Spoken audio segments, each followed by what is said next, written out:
नमस्कार दोस्तों, मैं कवि कुमार। आज हम एक ऐसे विषय पर बात करने जा रहे हैं जो सिर्फ एक खबर नहीं है, बल्कि हमारे देश की सुरक्षा और समाज की समझ से जुड़ा एक गहरा मामला है। एक कार में हुआ धमाका, कुछ गिरफ्तारियां और देश भर में सामने आई बड़ी साजिशें। क्या यह सब सिर्फ संयोग था या इसके पीछे कोई गहरी कहानी छिपी थी? आज हम इस पूरे मामले की परतें खोलते हैं, तथ्यों को समझते हैं और जानेंगे कि कैसे हमारे देश की सुरक्षा एजेंसियां ऐसे खतरे से हमें बचाती हैं। दोस्तों, बात 10 नवंबर की है, जब देश की राजधानी दिल्ली के लाल किले के गेट नंबर 1 के पास एक कार धमाके में दिल्ली पूरी तरह दहल उठी। 8 बेकसूर लोगों की जान चली गई और 20 से ज्यादा लोग गंभीर रूप से घायल हुए। यह एक ऐसी घटना थी जिसने पूरे देश को स्तब्ध कर दिया। लेकिन क्या यह सिर्फ एक स्थानीय वारदात थी? जांच में जो सामने आया वो कहीं ज्यादा गंभीर और चिंताजनक था। पुलिस और सुरक्षा एजेंसियों ने तुरंत कार्रवाई की। धमाके वाली कार एक Hyundai i20 थी, जिसकी पड़ताल शुरू हुई। कार के मालिक सलमान से लेकर कई हाथ बदले गए थे और जांच की कड़ी में हमें कश्मीर तक ले गई। लेकिन यह सिर्फ एक कार का सफर नहीं था, यह एक बहुत बड़े नेटवर्क का सुराग था, जिसकी जड़ें देश के अंदर और बाहर दोनों जगह फैली हुई थी। दरअसल दिल्ली की घटना एक बड़ी तस्वीर का सिर्फ एक टुकड़ा भर था। इसी दौरान हमारे देश की एंटी टेररिज्म स्क्वाड यानी ATS ने गुजरात में एक बड़ी कार्रवाई को अंजाम दिया।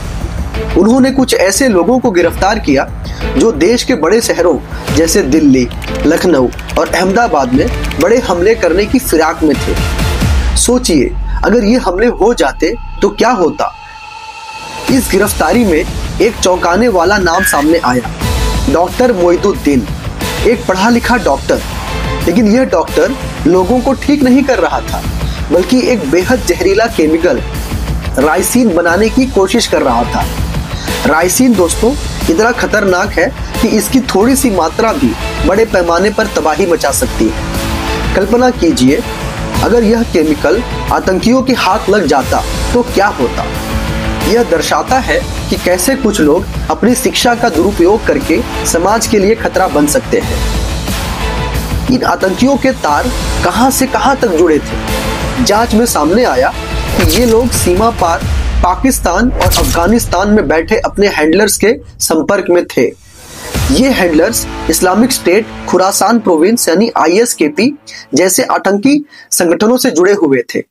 यह साफ दिखाता है कि हमारे देश को अस्थिर करने के विदेशी ताकतों का इस्तेमाल किया जा रहा।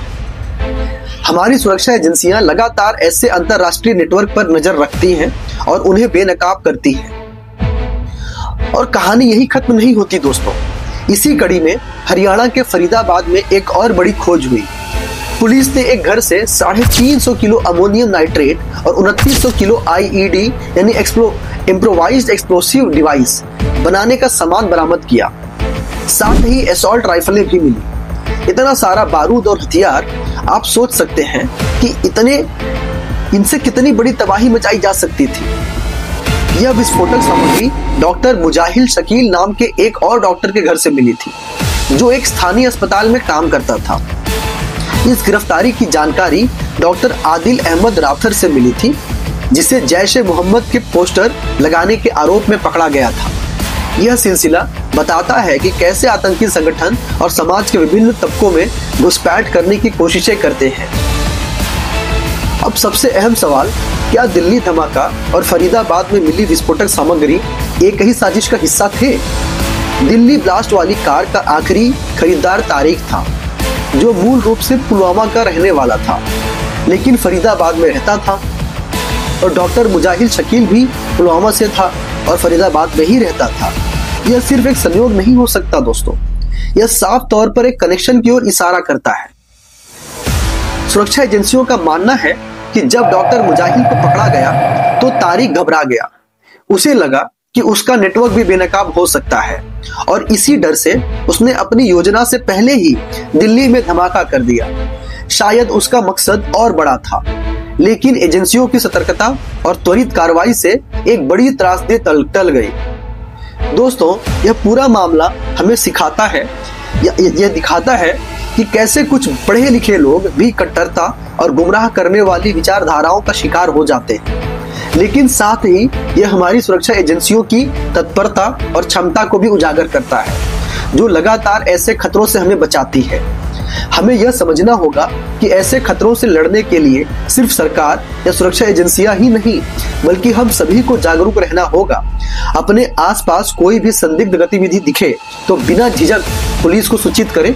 सोशल मीडिया पर फैलने वाली अफवाहों और गलत जानकारियों से बचें। हमारी एकता, हमारी समझदारी और हमारी सतर्कता ही हमारे देश की सबसे बड़ी ताकत है। धन्यवाद दोस्तों।